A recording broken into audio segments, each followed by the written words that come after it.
نحمدہ ونصلی علی رسولہ الکریم اما بعد فاعوذ باللہ من الشیطان الرجیم بسم اللہ الرحمن الرحیم رب اشرح لی صدری ویسر لی امری واحلل عقدۃ من لسانی یفقہوا قولی واجعل لی وزیرا من اہلی اللہم فقہنا فی الدین اللہم انی اسألک علما نافعا رزقا طیبا وعملا متقبلا آمین ثم آمین۔ السلام علیکم ورحمۃ اللہ وبرکاتہ۔ تفسیر اور ترجمہ سورۃ الانفال۔ آج انشاءاللہ تعالی ہم آیت نمبر 26 سے آغاز کریں گے۔ فرمایا گیا وَاذْکُرُوا اور یاد کرو اذ انتم جب تم قلیل تھوڑے تھے، مستضعفون فی الارض زمین میں کمزور سمجھے جاتے تھے، یعنی زمین پر عاجز پائے جاتے تھے۔ کہاں کی بات ہے اور کب کی بات ہے؟ جی مکہ کی بات ہے کہ مکہ میں تم کمزور تھے۔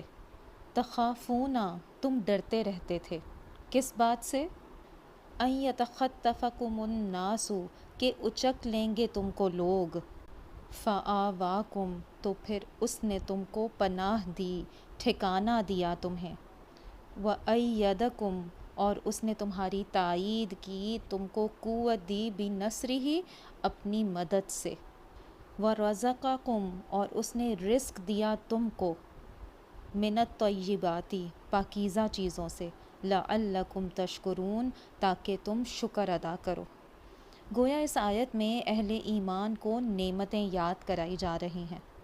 اس سے اصل میں پتہ یہ چلتا ہے کہ انسان اگر اللہ سبحانہ تعالیٰ کی دی گئی نعمتوں کو یاد کرے اور اسلام کی وجہ سے ملنے والی برکتوں پر نظر ہو کہ دین اسلام کی وجہ سے، قرآن کی وجہ سے، رسول کی وجہ سے کہ ہمیں اس سے کتنی اور کیسی کیسی خیر ملی ہے، تو یہ چیز جو ہے نا انسان کو اچھے کام کرنے پر ابھارتی ہے، موٹیویٹ کرتی ہے۔ اور آپ نے دیکھا ہوگا کہ اگر آپ اللہ سبحانہ تعالیٰ کے کسی حکم پر عمل کریں اور آپ کو اس سے دنیا کا کوئی فائدہ مل جائے تو پھر آپ کیا سوچیں گے کہ یہ مجھے اور کرنا چاہیے۔ آخرت کے فائدے تو چھپے ہوئے ہیں نا، تو اس لیے وہ اتنا انسینٹو نہیں بنتے، لیکن کسی بھی نیکی کی وجہ سے آپ کو بظاہر دنیا کا کوئی فائدہ ہوتا نظر آئے تو آپ کی سوچ اور کوشش یہی ہوتی ہے کہ مجھے یہ اور زیادہ کرنا چاہیے۔ اور اسی طرح کوئی اچھا کام کرنے کے بعد کوئی نقصان ہو جائے تو آپ اس کو بھی کس چیز سے ایسوسیٹ کر دیتے ہیں؟ دین سے، کہ دین کی وجہ سے یہ ہوا ہے، حالانکہ سبب اس کا دین نہیں ہے، کچھ اور ہوگا، لیکن شیطان جو ہے نا وہ عام طور پر انسان کو یہی سجھاتا ہے۔ پیچھے کی آیات میں کیا کہا گیا تھا کہ اے ایمان والوں اللہ رسول کی بات سنو، ان کی اطاعت کرو اور پھر جواب دو اس کی بات کا، اور پھر ان فتنوں سے بچو جو سب کو لپیٹ لیں گے۔ یہاں پر اب اس آیت میں موٹیویٹ کیا جا رہا ہے کس طرح؟ نعمتوں کو یاد کروا کر، اور نعمتوں میں سب سے بڑی نعمت امن کی نعمت، ٹھکانہ ملنے کی نعمت، اللہ کی مدد، اس کی نصرت ملنے کی نعمت، کثرت کی نعمت۔ تم تھوڑے تھے، کمزور تھے، ڈرتے تھے، اللہ نے تم کو پناہ دی، ٹھکانہ دیا، مدینہ میں مقام دیا، مدد کی، رزق دیا تاکہ تم شکر گزار ہو جاؤ۔ اللہ سبحانہ تعالیٰ سے دعا ہے کہ وہ ہمیں اپنے شکر گزار بندوں کی صف میں شامل فرمائے، آمین ثم آمین۔ آگے آیت نمبر 27 میں فرمایا گیا یا ایھا الذین آمنو اے لوگوں جو ایمان لائے ہو، لا تخونوا اللہ نہ تم خیانت کرو اللہ و رسولہ اور رسول کی، وتخونوا اور نہ تم خیانت کرو اماناتکم اپنی امانتوں میں، وانتم تعلمون جبکہ تم جانتے ہو۔ اس آیت میں بھی ایمان والوں سے خطاب ہے اور خطاب کر کے خیانت سے روکا جا رہا ہے۔ خیانت نہ کرو۔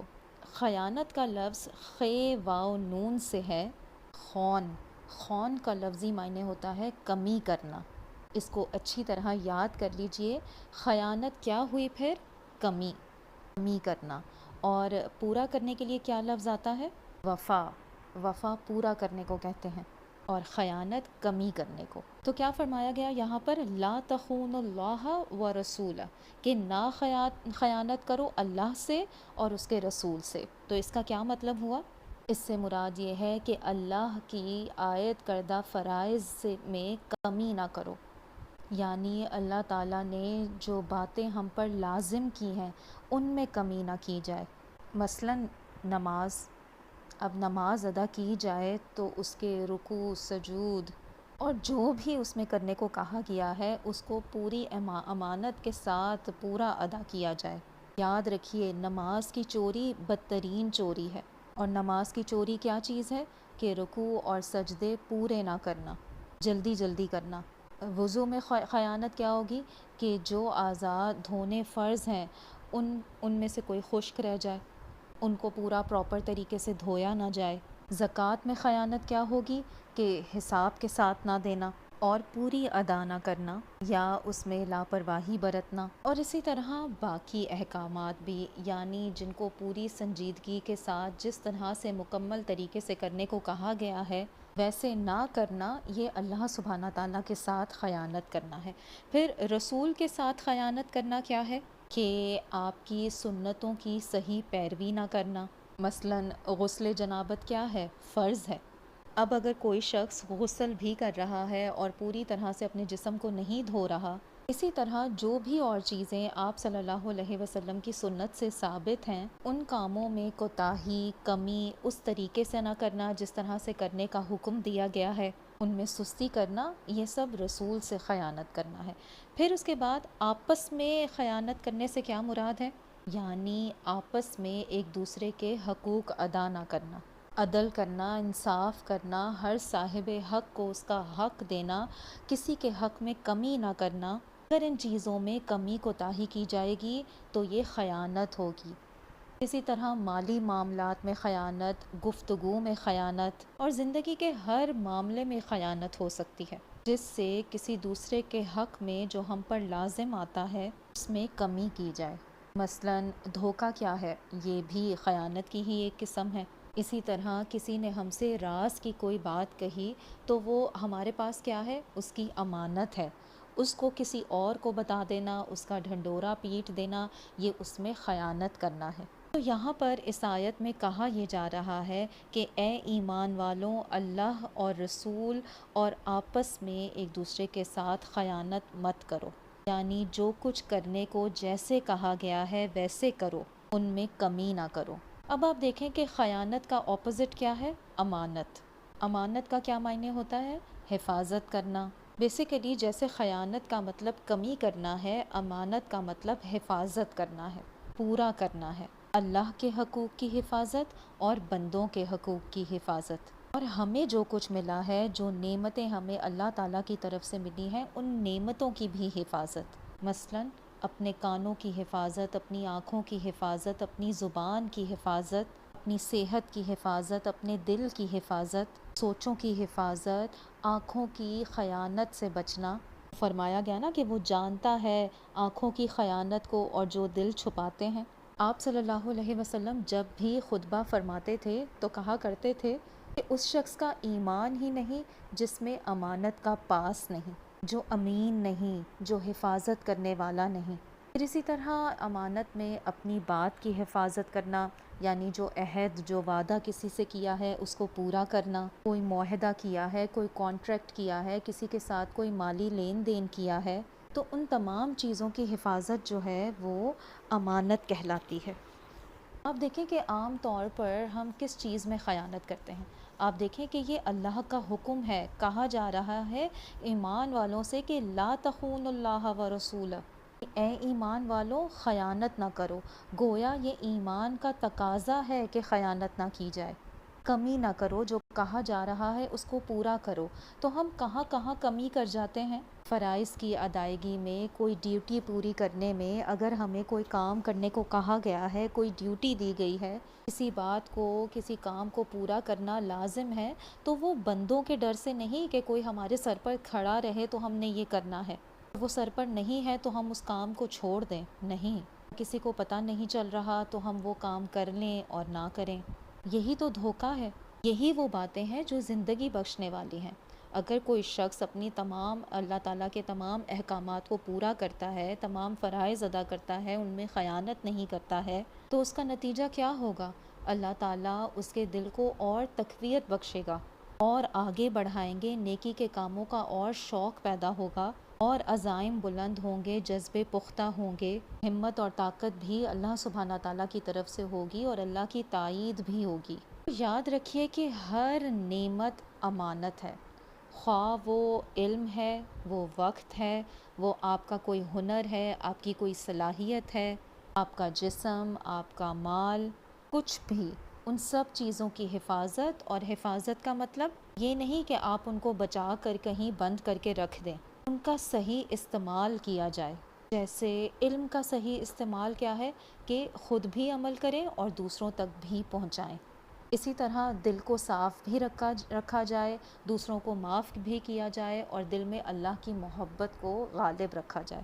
اسی طرح مال کا حق کیا ہے کہ حقداروں کو ان کا حق اور مال دیا جائے۔ اور جسم کی امانت، جسم کی حفاظت کیا ہے کہ سب سے پہلے تو اس کو آرام دیا جائے، اور پھر دیکھیں آپ کہ اللہ سبحانہ تعالیٰ نے ہر ایک کو الگ الگ جسمانی قوت دی ہے، اپنی قوتوں کو صحیح سمت میں لگایا جائے۔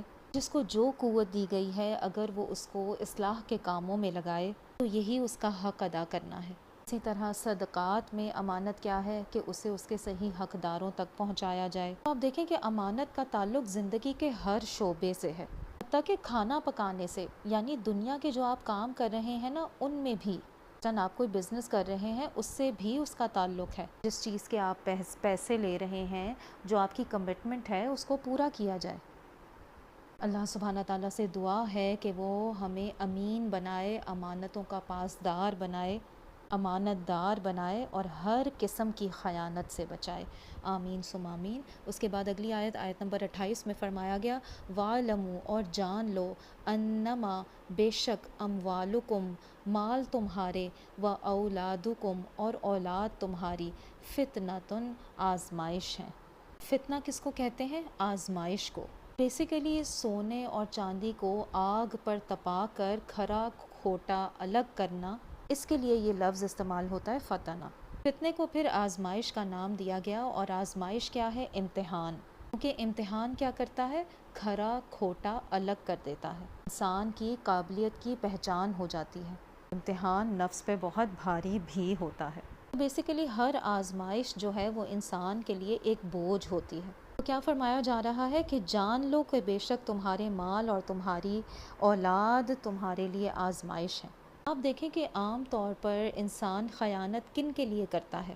اولاد کی وجہ سے کرتا ہے، اولاد کے لیے یہ کرتا ہے، یا مال کی محبت کی وجہ سے کرتا ہے۔ اللہ کے احکامات پورے نہیں کرتا بندہ، کس لیے؟ کہ اولاد کی محبت آڑے آ جاتی ہے۔ مثلا جیسے آپ کو کوئی صدقہ خیرات کرنا ہے تو آپ کے ذہن میں آتا ہے کہ ہائے بچوں کی بھی ضرورتیں ہیں، پھر انسان رک جاتا ہے۔ نبی صلی اللہ علیہ وسلم کے پاس ایک بچہ لایا گیا، انہوں نے اس کو پیار کیا اور فرمایا کہ اولاد انسان کو بخیل بنا دیتی ہے اور بزدل بھی بنا دیتی ہے، یعنی اولاد جو ہے اس کی وجہ سے انسان دوسروں کے حقوق روک لیتا ہے کہ نہیں یہ میرے بچوں کا ہے، تو خیر پھر دوسروں تک نہیں پہنچتی۔ بزدل کیسے بنا دیتی ہے انسان کو؟ کہ انسان بعض اوقات کوئی قدم اٹھانا چاہتا ہے، کوئی رسک لینا چاہتا ہے، لیکن اس کے قدم رک جاتے ہیں کہ نہیں میں اپنے بچوں کو اس رسک میں نہیں ڈال سکتا، یا میں بچوں کی خاطر یہ کرنا چاہتا ہوں یا یہ نہیں کر سکتا۔ جیسے نبی صلی اللہ علیہ وسلم کے ساتھ جب کچھ صحابہ کرام کو جہاد کی دعوت دی جاتی تھی تو ان میں جو نہیں جاتے تھے جہاد پر اور جو پیچھے رہ جاتے تھے، اس کے پیچھے ان کے مال، اسباب اور اولاد، ان کی محبتیں، یہی چیزیں ہوا کرتی تھیں۔ پھر آگے آیت میں فرمایا گیا وَأَنَّ اللَّهَ عِندَهُ أَجْرٌ عَظِيمٌ، اور بے شک اللہ کے پاس اجر ہے بہت بڑا۔ کیونکہ مال اور اولاد کی محبت بہت سے نیکی کے کاموں میں رکاوٹ بن جاتی ہے۔ اس رکاوٹ کو انسان صرف اس وقت دور کر سکتا ہے جب اس سے بڑی کوئی محبت سامنے آ جائے، اور وہ کیا ہے؟ اللہ کی محبت اور اللہ کی طرف سے ملنے والے اجر عظیم کی محبت۔ تو اس لیے فرمایا جا رہا ہے کہ اس اجر عظیم کو یاد رکھو، اس اجر عظیم کو مال اور اولاد کی مصلحتوں کا خیال کرتے کرتے ضائع نہ کر دو۔ مال اور اولاد کے حقوق ادا کرتے کرتے اللہ کے حقوق کو بھول نہ جاؤ، اور اللہ کی طرف سے ملنے والے اجر عظیم کو بھول نہ جاؤ۔ سورہ تغابن میں بھی آتا ہے انما الاموالکم و اولادکم فتنہ واللہ عندہ اجر عظیم، بے شک تمہارے مال اور اولاد فتنہ ہے اور اللہ کے پاس اجر عظیم ہے۔ اور آپ دیکھیں کہ مال اور اولاد اللہ کے راستے میں مددگار بھی ہو سکتے ہیں، لیکن اگر اللہ کو بھلا کر صرف مال اور اولاد کے پیچھے بھاگنے لگے انسان، تو اللہ کی طرف جانے والے راستے کی دوڑ میں پیچھے بھی رہ جاتا ہے انسان۔ تو بیسیکلی یہ فتنہ کب بنتے ہیں؟ جب انسان کو اللہ کی اطاعت سے روکیں۔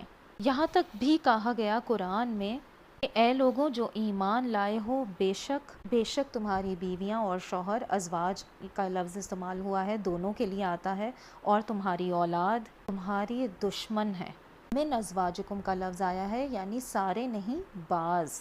فاحذروہم، ان سے محتاط رہو، اور یہ کہ تم معاف کر دو، درگزر کرو، بخش دو۔ فإن اللہ غفور الرحیم، بے شک اللہ بھی غفور الرحیم ہے۔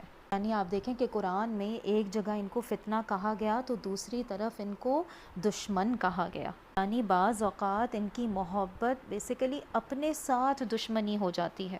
کب ہوتا ہے ایسے؟ جب انسان ان کی خاطر، ان کی محبت میں اپنے ساتھ دشمنی کیسے کرتا ہے؟ کوئی غلط کام کر بیٹھتا ہے۔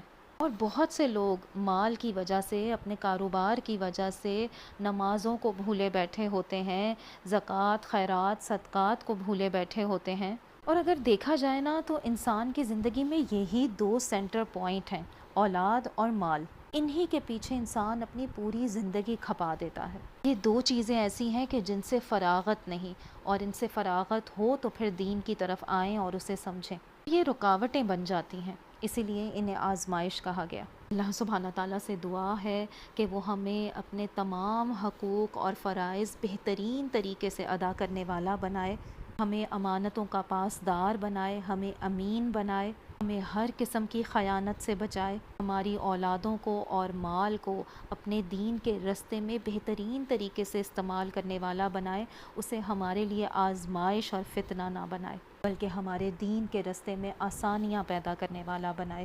آمین ثم آمین۔ ربنا لا تزغ قلوبنا بعد اذ ہدیتنا وہب لنا من لدنک رحمہ انک انت الوہاب۔ سبحانک اللہم وبحمدک، نشہد ان لا الہ الا انت، نستغفرک ونتوب الیک۔ سبحان ربک رب العزۃ عما یصفون، وسلام علی المرسلین، والحمد للہ رب العالمین۔ آمین ثم آمین۔ السلام علیکم ورحمۃ اللہ وبرکاتہ۔